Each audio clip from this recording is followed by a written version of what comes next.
Hello everyone! Welcome back again sa aking channel. This is Popsicles, and for today's video guys ay mag-a-unbox po tayo ng mga nabili kong underwear sa TikTok. Ayan, so titingnan po natin kung maganda ba yung pinat-deliver ng seller. Ayan, so titingnan natin kung what you see is what you get or legit ba siya. Ayan, so trending po kasi itong mga underwear na to at maganda raw suotin to at very comfortable daw. So titingnan na nga natin at ito na nga po yung aking parcel na dumating. So dalawang klase ng underwear po yung nandito. Isa po siyang brief at isa pong boxer brief. Ayan, so titingnan natin po kung yun nga po yung dumating at kung kompleto siya. So as always na aking ginagawa, make it WhatsApp. Ayan, lumabas na yung isa. So yan, kung makikita nyo, natanggalan natin yung kanyang packaging at ayan po guys, dalawa po yan. So dalawang klase nga po ng underwear. Ayan, so buksan na po natin tong isa. Ayan, as you see, ang ganda no, talagang naka-ziplock siya. So open na natin. At ito na nga po siya. Ayan, so ito po yung ating nabiling brief. Ayan, so ang pinakamalaking size nila guys, pag tinignan niyo po dyan sa ating yellow basket is large. Yun po yung pinakamaliit niya. So walang medium and small, kaya large po yung size nitong aking na-order. At ito po yan, 1, 2, 3, 4. So apat na kulay po siya guys, so isa-isay natin.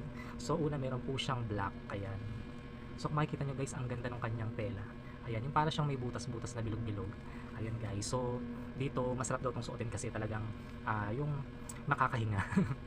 Tawag doon, yung talagang malalabas yung hangin kasi nga may butas-butas siya. Yun. So presko, so ganun. So yan nga po yung color black. Ayan, so pag binaliktad natin siya, makikita nyo sa loob. Ayan, meron siya talagang, ayan, para komportable. Ayan, sa loob. Ayan, so ayan po ang ating black color. Then meron tayong navy blue na color. Ayan, navy blue. Ayan, tapos meron tayong gray. Ayan, ang ganda, may gray. Tapos meron tayong maroon. Ayan, so ayan po yung kanyang mga kulay. So ayan po guys, apat na brief po yan. So kompleto. So thank you kay seller. So tingnan naman natin kung kompleto naman yung isa. So ito naman pong isa, ayan, makikita nyo, naka-ziplock din at large din yung kanyang pinakamaliit na size. Ayan, so ito naman po guys yung boxer brief. Ayan, pa-boxer siya. So ayan, so apat din siya guys. So 1, 2, 3, and 4. So tingnan natin siya isa-isa. So ito naman po yung boxer brief. Kung makikita nyo sa likod, ayan, makinis. Pero pagdating sa harap, ayan, sa pinaka gitna ay yung makinis. Sa gilid niya yung may bilog-bilog din katulad dun sa brief.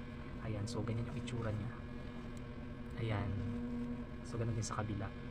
At ayan, so boxer naman siya guys. Ayan, so ayan, then tingnan natin yung iba. So meron yung color maroon din.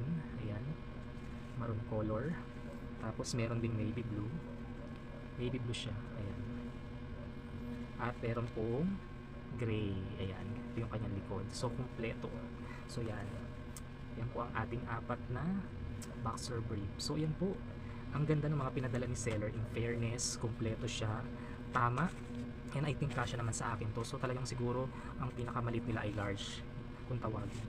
So thank you seller for the tamang item na pinadala nyo. So apat na brief at apat na boxer brief. Ayan, sa mga gustong bumili nito, ayan, i-try nyo na to. Ang ganda niya, ang ganda ng tela niya, and what you see is what you get kapag umorder kayo. So nandito lang po yung kanyang yellow basket. So mag-check out na kayo dyan at magugustuhan nyo to, especially po sa mga boys. Ayan, so yun lamang po. I hope you like it. So ano pang nintay nyo? Check out na. So God bless everyone. Bye bye.